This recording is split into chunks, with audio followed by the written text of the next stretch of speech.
તંદુરસ્ત રહેવા માટેની કેટલીક ઉપયોગી ટિપ્સ. 1. તમારા દિવસની યોગ્ય રીતે શરૂઆત કરો. બ્રેકફાસ્ટ હંમેશા ખાવો જ જોઈએ.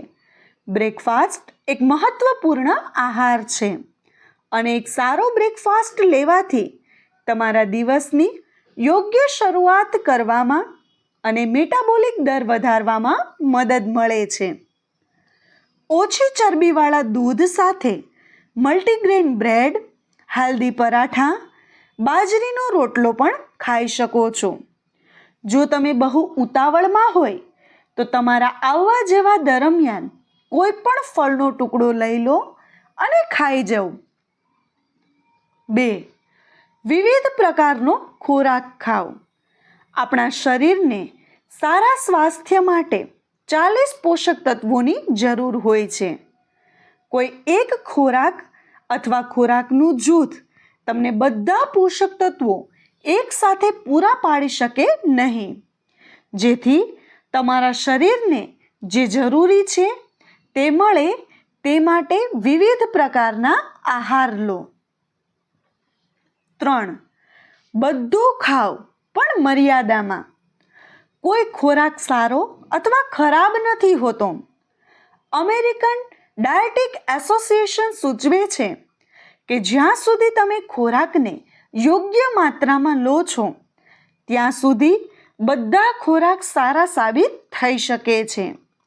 કોઈ પણ ખોરાક વધુ પડતો લેવો તે ખરાબ છે. જો તમે માત્ર શાકભાજી જ ખાઓ અને બીજું કંઈ ન લો તો તે પણ એક સમસ્યા છે અને માત્ર કોઈ વાનગી ચરબી રહિત અથવા ઓછી ચરબીવાળી છે તો એનો અર્થ એ નથી કે તમે ઈચ્છો એટલું ખાઈ શકો. ઘણીવાર ઓછી ચરબીવાળા અથવા ચરબી વગરના પદાર્થોમાં પણ કેલરીની માત્રા ઊંચી હોય છે. માટે જ બધું ખાઓ પણ મર્યાદામાં. ચરબી, ખાંડ અથવા મીઠું ઊંચી માત્રામાં હોય તેવા પદાર્થો ઓછા ખાઓ પણ સાવ બંધ ન કરવા. 4. ઓછી ચરબીવાળો આહાર પસંદ કરો. આપણે તળેલા ખોરાક વિશે શું કહી શકીએ? તે સ્વાદિષ્ટ તો ખૂબ જ છે પરંતુ આરોગ્ય માટે યોગ્ય નથી. તેમાં ચરબીનું પ્રમાણ ઊંચું હોય છે. તો ચાલો જાણીએ હૃદયને સ્વસ્થ અને તંદુરસ્ત કેવી રીતે રાખી શકીએ.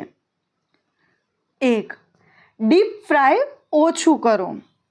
મોટા ભાગે વાનગીઓને ગ્રીલ કરવા, બેક કરવા, બાફવા અથવા ઉકાળીને બનાવવાના વધુ પ્રયાસ કરો. 2. રસોઈ કરવા અથવા વઘારમાં તેલ ઓછું વાપરો. ઓછા સેચ્યુરેટેડ તેલને પસંદ કરો. ઓલિવ ઓઇલ અને રાઈસ બ્રાન્ડના તેલ છે જેમાં મોનો અનસેચ્યુરેટેડ અને પોલી અનસેચ્યુરેટેડ ચરબી સારા પ્રમાણમાં હોય છે. તેનો ઉપયોગ ઓછો કરો. 3. ફાસ્ટ ફૂડ ટાળો. તેમાં ચરબી વધારે હોય છે. 4. ડેરીના લો ફેટ ઉત્પાદનો વાપરો જેમ કે મલાઈ કાઢી લીધેલું અથવા 1% જેવું દૂધ, ઓછી ચરબીવાળું ચીઝ, ઓછી ચરબીવાળું દહીં અથવા હળવો આઈસ્ક્રીમ લો. તમને તો પણ પોષક તત્વો અને સ્વાદ મળશે જ પરંતુ ચરબીની માત્રા અડધી થઈ જશે. બસ આટલું ધ્યાન રાખશો એટલે હૃદય એકદમ સ્વસ્થ અને હેલ્ધી રહેશે. 5. સ્નેક્સ ખાવું હોય તો પહેલાં તેનું ન્યુટ્રિયન્ટ ટેબલ વાંચો. આપણે શા માટે સ્નેક્સ ખાઈએ છીએ? કારણ કે તે ખૂબ જ સ્વાદિષ્ટ હોય છે તેમજ સરળતાથી મળી રહે છે અને તેનાથી આપણી ખારી, મીઠી ચીજો ખાવાની ઈચ્છા સંતોષાય છે અને આપણને તેના ક્રન્ચી સ્વાદની મજા આવે છે. તેમ છતાં કેટલાક સ્નેક્સમાં ચરબી અને મીઠું ઊંચી માત્રામાં હોય છે. તમારા મનપસંદ સ્નેક્સમાં કેટલી ચરબી અને મીઠું છે તે શોધવા માટે ન્યુટ્રિયન્ટ ટેબલ અવશ્ય વાંચો અને ત્યારબાદ જ સ્નેક્સ ખાવાનું પસંદ કરો. 6. ફળ અને શાકભાજી વધુ ખાઓ. ક્યારેક એવું પણ બને કે જે તમારી નજર સામે જ હોય તો એ પણ ખાવું પણ સરળ ના પડે.